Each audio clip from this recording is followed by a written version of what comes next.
Hello everyone, welcome back to another video. Today I will show you how to set up fingerprint on Android. So you have to open the settings of the phone. So when it's open, scroll down to find fingerprint and face passcode. So you have to click to the fingerprint. So it will be black for privacy.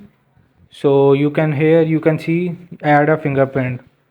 So you will place your finger on the sensor. So put the thumb here and complete till it's complete. Make sure your thumb will be completely on the sensor.